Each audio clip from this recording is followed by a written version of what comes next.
Hey up me duck YouTube, welcome back to another video with Rams Fan YT. Today is going to be the best of League 2 summer transfers. First of all, though, I want to say I think there's something which is happening at my club which could really change the future of it. I believe that we could even become a big six club in the future if this takeover goes over. The cousin of Manchester City's owner is potentially in the final stages of taking over Derby County Football Club, and so that's going to mean loads of investment, and we may be called plastic fans, but the true fans out there, I'm looking at you. I mean, it's going to be unbelievable.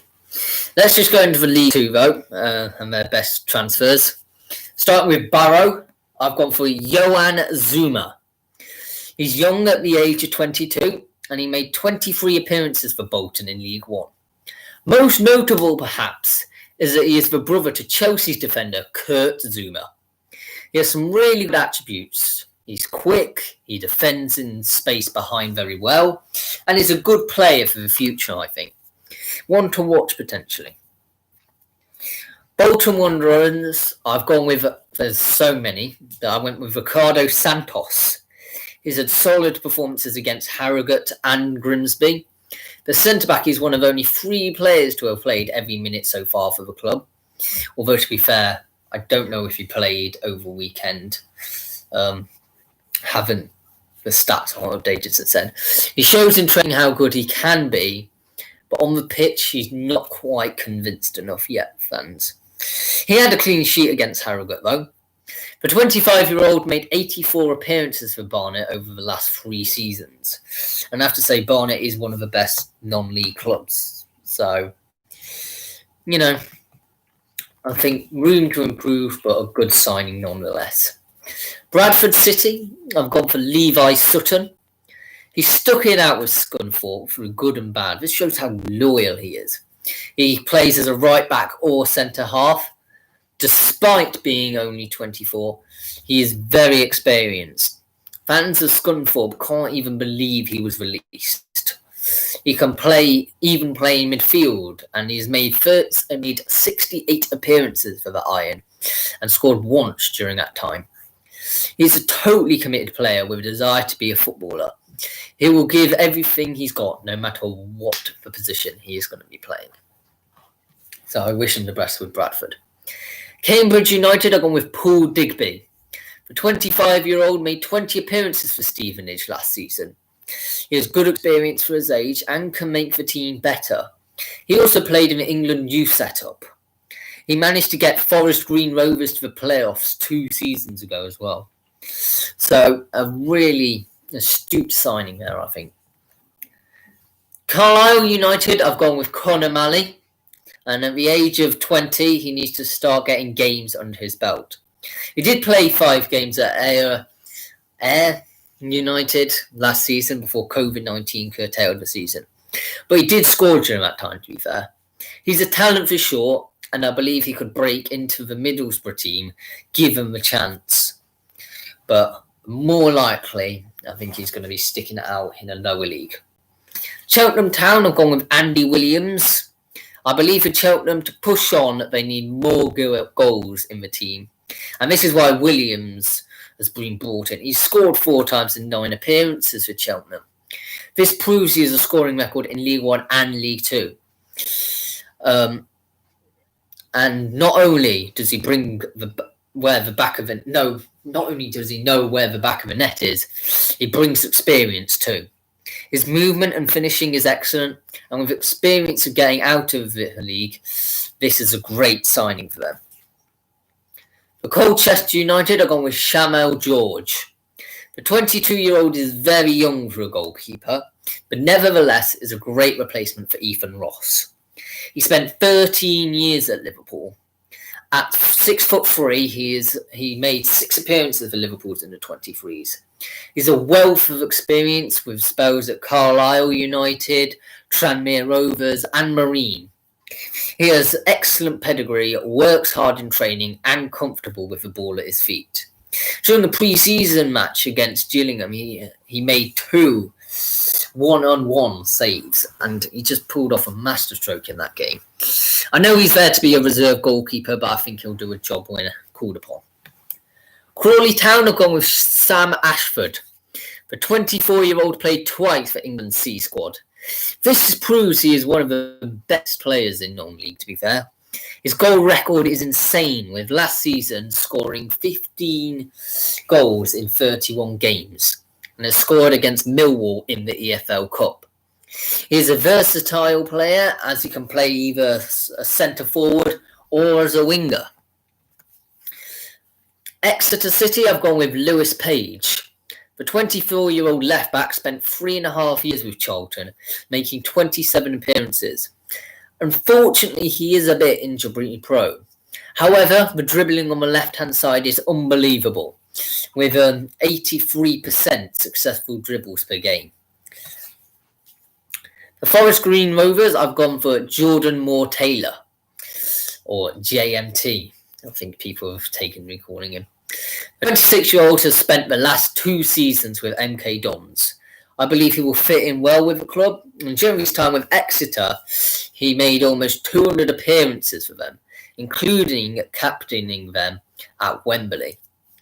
He plays free-flowing football, and he is an aggressive front-foot defender and knows what it takes to be competitive in this division. Grimsby Town have gone with Alhagi Toure Cisse. The 20-year-old scored 4 goals in 6 outings before the Welsh League was curtailed. He is 6'4" and has 2 really good feet and wants to learn. He was clinical during his time in Wales and showed strength, pace and a habit of being in the right place in the right time. And I think this is just a natural progression for his career, really. Harrogate Town have gone for Connor Kirby.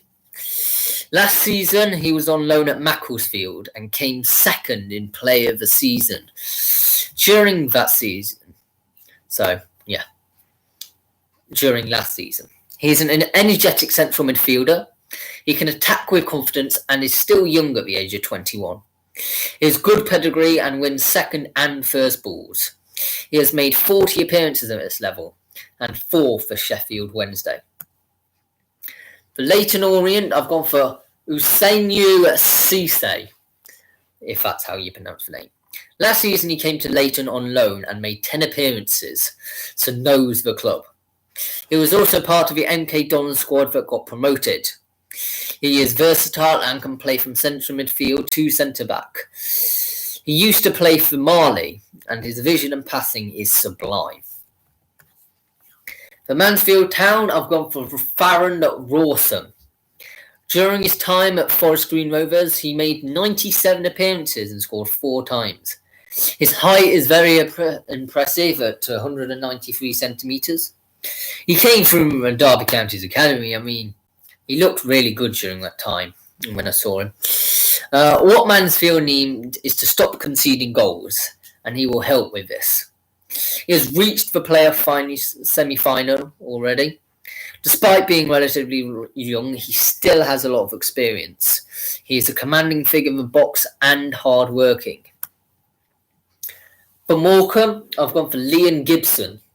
In 2018-19, he made 5 appearances for Accrington Stanley, and more recently has made 22 appearances for Grimsby Town. He is still very young at 23, but provides experience of this league and competition for the left-back role. I admire the fact he has come back from a serious illness and now hopefully can play as a regular first-team player. He is technically sound, strong and an energetic left-back. He has a lovely left foot, can run and has a good understanding for the game. So I think Morecambe did a really good deal to get that over the line. Newport County, I went with Ryan Taylor. He's made 98 appearances for Plymouth, gaining promotion twice to League One. Last season, he scored 3 goals and assisted twice. An experienced League Two player, appearing over 200 times in the division. Taylor's a traditional centre forward, known for his ability to hold up the ball and bring his teammates into play. Over the course of his career, he has received 3 promotions, and I believe he can be a huge influence on this team. He scored 2 goals in 4 appearances so far, so has already looked good with a 50% win or goal ratio in his per appearances. Oldham Athletic, I've gone with Conor McAleny. Playing twice for Everton in the Premier League. The playmaker had an excellent start for Oldham, bagging the 3rd goal against Carlisle on his debut. On top of this, he has scored a total of 5 goals in 9 games for them. During his time at Fleetwood, he made 70 appearances, scoring 9 times. He's very versatile and can play as an either centre-forward, attacking midfielder, or a left winger. He's also very experienced at the age of 28, but still at the peak of his career. Port Vale, I've gone with Devontae Rodney, already making 11 appearances and scoring a goal during his time here. You could argue he is experienced playing first-team football. Since the age of 18 in non-league, he made 100 appearances in the National League already. He's a very versatile player as well. With Stockport County, he played as a winger. With FC Halifax Town, he played up front. He actually managed to get Halifax to the playoffs. But one concern I do have is that he's not had experience in this league. But I think he is ready to make the step up. Salford City, I've gone with Ian Henderson. Despite being the age of 35, he was Rochdale's 2nd highest scorer of all time, scoring 126 goals over his 7 years with the club, or 7.5, I think it might be. He captained the club when they got promoted to League One in 2013-14. He's clearly very experienced, and he scored on his debut in the EFL Cup against Rotherham. For Scunthorpe United, I've gone with Ryan Loft. Goals are very much needed for Scunthorpe at the moment, and a 6'4" and 23-year-old. He is a striker who can provide just that. In the EFL Trophy for Leicester under-23s, he scored at Rochdale and Fleetwood. Last season, he was at loan at Carlisle, scoring 6 times, so he knows the league or division. He is a big, tall, strong, powerful striker who's very quick for his size. He's quite mobile and can pitch in with goals and hold the ball up. He's already scored twice in his 9 appearances for Scunthorpe. Southend United, I've gone with Simeon Akinola. Last season, he scored 16 goals for Barnet. He's familiar with the league and can play up top or come in from the left. In total for Barnet, he scored 24 goals in 102 appearances. During his time at Braintree, he reached the National League playoffs. He is very athletic and can score as well as create goals. For Stevenage, I've gone with Ben Coker. He brings a wealth of experience being 31, and most notably played at Southend for 7 years, including when they won promotion to League One. He also adds leadership on the pitch and in the dressing room. He has a cultured left foot, is full of energy, and loves to drive forward and deliver crosses. His work rate, athleticism, and character fits in well with the club and their ethos to try and get promoted, although they're struggling at the moment. Tranmere Rovers are gone with Sam Smith. The 22-year-old spent last season on loan at Cambridge United, appearing 34 times and scored 8 goals, so knows the league. More than anything, he adds depth to a small squad. He is left-footed and quick. He has good movement off the back line and gives options in the team. And finally, I've gone with, for Walsall, George Nurse. Last season, he was at loan at Newport, appearing 26 times, scoring once and assisting twice. So he does know the league a bit. In fact, he won Goal of the Year despite only scoring once during his time with the Exiles. He can play as a fullback or wingback or even left midfield and has great potential. He will try and beat his man and create a yard of space to get the ball in the box. So, I hope you enjoyed that video for all the League 2 fans. A history of your club is, of course, coming in midweek on Thursday, and I will be doing the National League best transfers next week. So, see you then.